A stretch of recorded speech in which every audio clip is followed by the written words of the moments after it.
total crop was 185 tons. That's a reduction of 94%. Now, in the Northern Alliance areas, there was an increase. There were two provinces that one place it grew by, I think, 185%, almost doubled, and another it increased tenfold.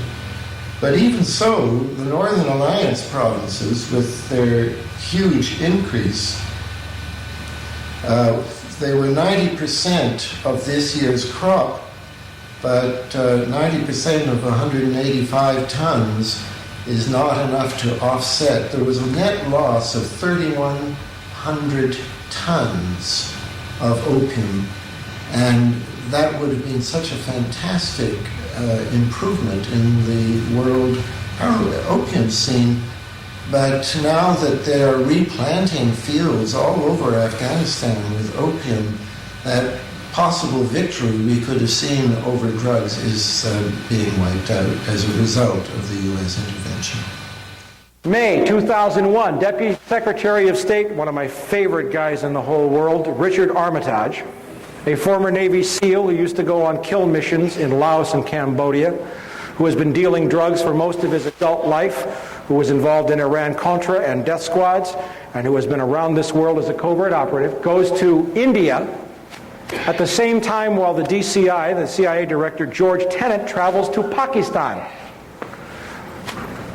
Armitage is the cover. It's a publicized tour. Tenet makes a quiet stop to Pakistan where he spends a long time with General Pervez Musharraf, our great ally in Pakistan. Pakistan's the largest supporter of terrorism in the world, by the way. Armitage has deep intelligence connections, but Tenet spends hours, and it would be reasonable to assume, wouldn't you agree, that the head of the Central Intelligence Agency, if he's meeting with the president of Pakistan, would also meet with the head of Pakistani intelligence? Wouldn't that make sense to you? Remember, the head of Pakistani intelligence has to be approved by the CIA by treaty. The guy's name is Lieutenant General Mahmood Ahmad. Source, the Indian Sapra News Agency, May 22nd. I have copies of all of these. My $1,000 is safe. June 2001, German intelligence, the BND, the Bundesnachrichtendienst, warns the CIA and Israel that Middle Eastern terrorists are planning to hijack commercial aircraft to use as weapons to attack important symbols of American and Israeli culture.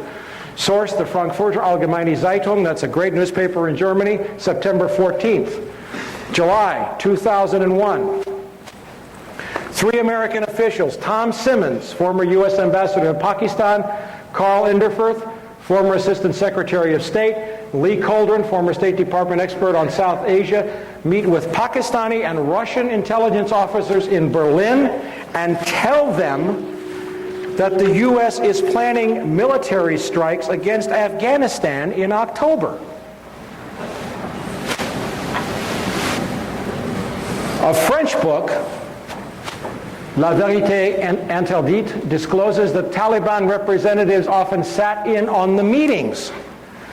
U.S. is going to the Taliban, get this, and says, we're going to bomb you to smithereens in October. Could we call that provocation? Historically, there is a model. Franklin Roosevelt shut off the Japanese from oil supplies in the late 30s and early 40s to provoke them into attacking Pearl Harbor. Sources, The Guardian, September 22nd, the BBC, September 18th, and the Interpress News Service in Pakistan, November 16th. Summer 2001, according to a September 26th story in Britain's The Guardian, correspondent David Lee reported that U.S. Department of Defense official Jeffrey Starr visited Tajikistan in January. The Guardian's Felicity Lawrence established that U.S. Rangers were training special troops in Kyrgyzstan at that time. And there were unconfirmed reports that Tajik and Uzbek special troops were training in Alaska and Montana. Summer 2001, Pakistani ISI chief General Mahmood, remember the guy I talked about, the guy that has to be approved by the CIA director by treaty? You're going to love this. Pakistani ISI chief General Mahmood orders an aide to wire transfer $100,000 to Mohammed Atta, the lead hijacker.